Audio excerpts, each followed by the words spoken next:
नमस्कार दोस्तों, मैं आपका दोस्त एनपी एक बार फिर से आपके साथ जुड़ा हूँ कुछ महत्वपूर्ण सवालों के जवाब लेकर। तो जिन दोस्तों ने मेरा चैनल सब्सक्राइब नहीं किया है, सबसे पहले मैं उनसे आग्रह करूँगा कि आप मेरा चैनल सब्सक्राइब कर लीजिए ताकि आपको नोटिफिकेशन मिलता रहे और बेल आइकन भी दबा लीजिए दोस्तों। तो शुरू करते हैं सबसे पहला क्वेश्चन आज का। किसने कहा, मध्य रात्रि के टकोर पर जब संसार सोता है, भारत अपने जीवन व स्वतंत्रता के लिए जाग उठेगा? ऑप्शन है जवाहरलाल नेहरू, महात्मा गांधी, भगत सिंह, राजेंद्र प्रसाद। तो आपका सही आंसर बताना है दोस्तों। इसका सही आंसर है जवाहरलाल नेहरू। जैसा कि आप लोग जानते होंगे दोस्तों कि जवाहरलाल नेहरू ने बहुत सारी पुस्तकें लिखी थी, जिसमें से जो इम्पोर्टेंट है, जो एग्जाम में पूछे जाते हैं, उसमें से एक पहला क्वेश्चन है द डिस्कवरी ऑफ इंडिया और दूसरा पुस्तक है letters from a father to his daughter. ये दोनों पुस्तकें जवाहरलाल नेहरू ने लिखा था। आगे बढ़ते हुए डॉक्टर राजेंद्र प्रसाद की बात कर लेते हैं दोस्तों। तो इनकी भी दो कुछ महत्वपूर्ण पुस्तकें थीं, जिसमें से पहला था इंडिया डिवाइडेड और दूसरा था सत्याग्रह इन चंपारण। ऐसे तो जो सत्याग्रह चंपारण में हुआ था उसमें मुख्य भूमिका महात्मा गांधी की रही थी, लेकिन उस पर जो पुस्तक लिखी गई थी उसे राजेंद्र प्रसाद ने लिखा था। नेक्स्ट क्वेश्चन आते हैं दोस्तों 102।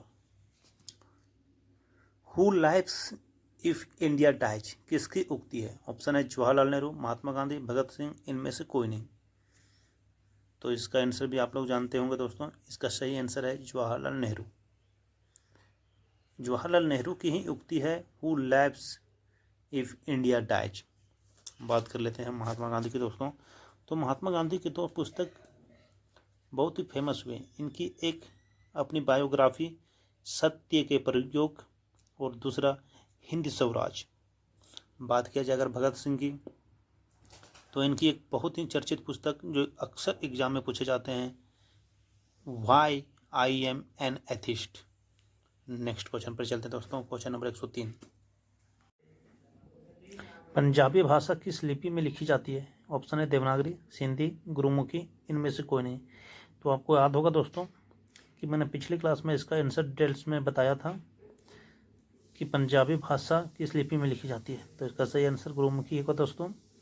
और बात किया जाए जब हिंदी की, तो हिंदी की जो लिपि है वो देवनागरी है। नेक्स्ट क्वेश्चन आते हैं दोस्तों 104 नंबर। किस लिपि को सभी लिपियों का जन्मदाता कहा जाता है? ऑप्शन है खरोष्टी, ब्राह्मणी, मोडी, नागरी। तो इसका सही आंसर है दोस्तों ब्राह्मणी लिपि को। देवनागरी लिपि का विकास ब्राह्मणी लिपि से ही हुआ है। इस लिपि का प्रयोग सर्वप्रथम गुजरात नरेश जयभट्ट के शिलालेख में मिलता है। और बात किया जाए अगर देवनागरी हिंदी भाषा की, तो इसके शब्द के ऊपर एक क्षैतिज रेखा होती है, जिसे हम लोग शिरोरेखा भी कहते हैं। नेक्स्ट बात करते हैं दोस्तों खरोष्टी लिपि की। तो खरोष्टी लिपि का एक और नाम गांधारी लिपि भी है। खरोष्टी लिपि दाएं से बाएं लिखी जाती है। अशोक के शिलालेख शाहबाजगढ़ी और मनसेहरा के अभिलेख इसी भाषा में लिखे गए हैं। नेक्स्ट बात करते हैं दोस्तों क्वेश्चन नंबर 105 की। किस काल की लिपि को चित्रकार लिपि कहा जाता है? ऑप्शन है सिंधु काल, वैदिक काल, गुप्त काल, मौर्य काल। तो आपको बताना है दोस्तों कि चित्रकार लिपि किसे कहा जाता था। इसका सही आंसर है दोस्तों सिंधु काल।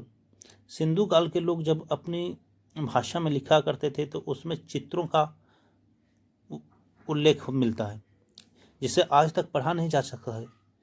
लेकिन अगर पूछा जाए कि चित्रकार लिपि किस काल में है, तो वो हो सिंधु काल। Next question 106। जैन सूत्र में कितनी लिपियों का उल्लेख है? ऑप्शन है 8, 12, 18, 21। तो आपको इसका सही आंसर बताना है दोस्तों। इसका सही आंसर है ऑप्शन सी 18। जैन सूत्र में 18 लिपियों का उल्लेख है दोस्तों। नेक्स्ट क्वेश्चन आते हैं दोस्तों। अशोक के शिलालेखों की क्या लिपि है? देवनागरी, गुरुमुखी, खरोष्टी, ब्राह्मी। तो इसका सही आंसर है दोस्तों ब्राह्मणी लिपि। ब्राह्मी लिपि ही अशोक के शिलालेखों की लिपि है दोस्तों। ठीक है दोस्तों।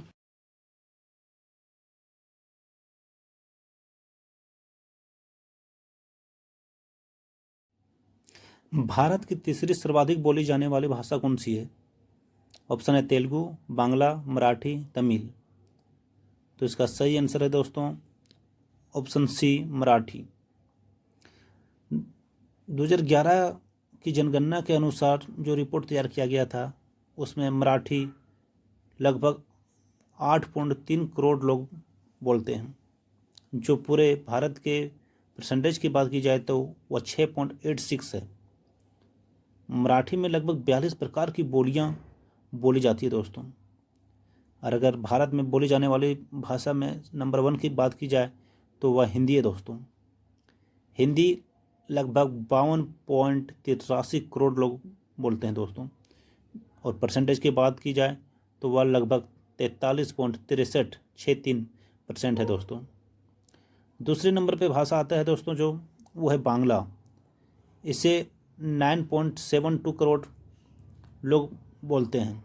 अगर परसेंटेज की बात की जाए तो वह 8.03 है दोस्तों। नेक्स्ट क्वेश्चन आते हैं दोस्तों, क्वेश्चन नंबर 110। चोल शासकों की भाषा क्या थी? तमिल, संस्कृत, कन्नड़, तेलुगु। तो इनकी भाषा जानने से पहले दोस्तों हमें ये पता होना चाहिए कि चोल शासक किस क्षेत्र में अपना राज्य स्थापित किए थे।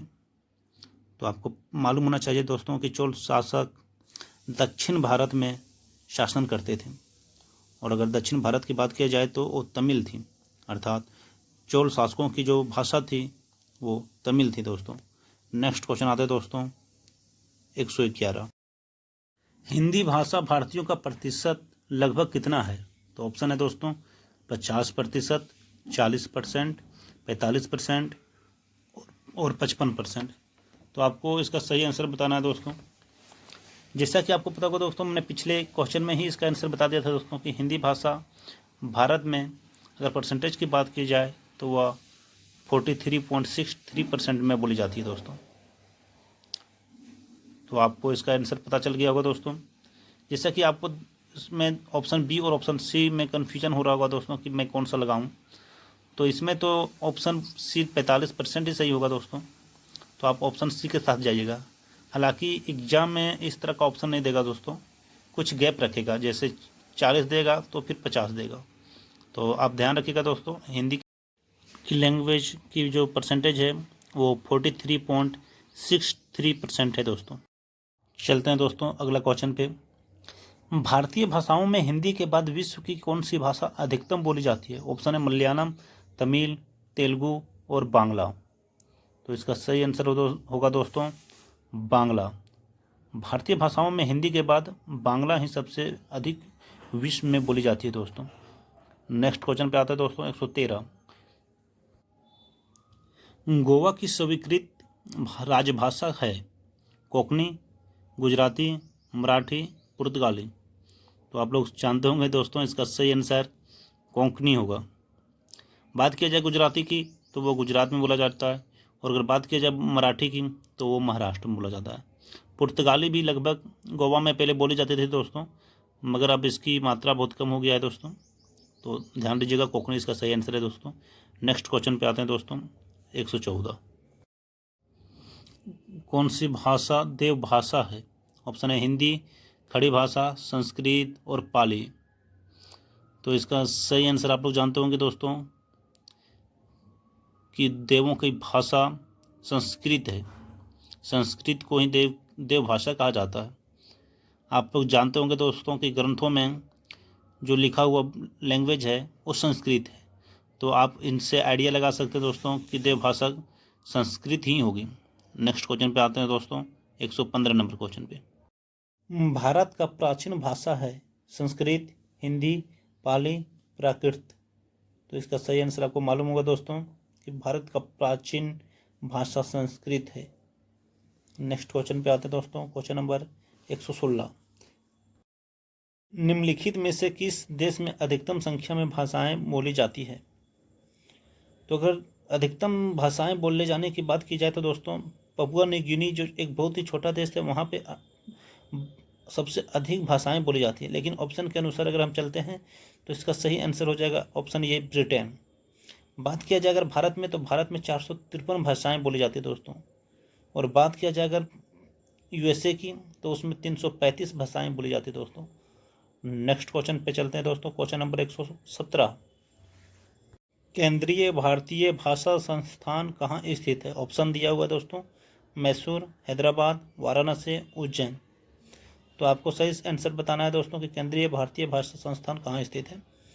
तो आंसर जानने से पहले दोस्तों आप चैनल को सब्सक्राइब कर लीजिए, जो बच्चे चैनल को सब्सक्राइब नहीं किए हैं, और बेल आइकन दबा लीजिए दोस्तों। और क्वेश्चन के आंसर जो मैं पूछता हूँ लास्ट में दोस्तों, वो इसका आंसर कमेंट में ज़रूर दीजिएगा दोस्तों। तो चलते हैं दोस्तों 117 नंबर क्वेश्चन पे। इसका सही आंसर है दोस्तों मैसूर। नेक्स्ट क्वेश्चन चलते हैं दोस्तों 118,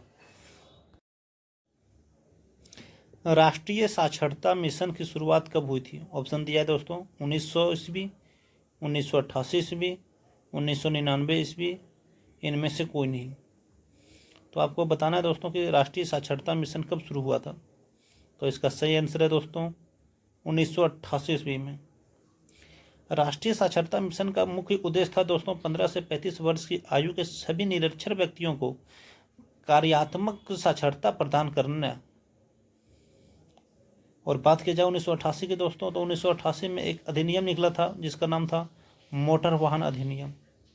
नेक्स्ट क्वेश्चन पे चलते दोस्तों। क्वेश्चन नंबर 119, राष्ट्रीय साक्षरता मिशन की शुरुआत कब हुई थी? माफ़ कीजिएगा दोस्तों, ये क्वेश्चन रिपीट हो गया है और इसका सही आंसर आप जानते हैं 1988 होगा दोस्तों। नेक्स्ट क्वेश्चन चलते हैं 120, नवोदय विद्यालय में दाखिला किस कक्षा में होता है?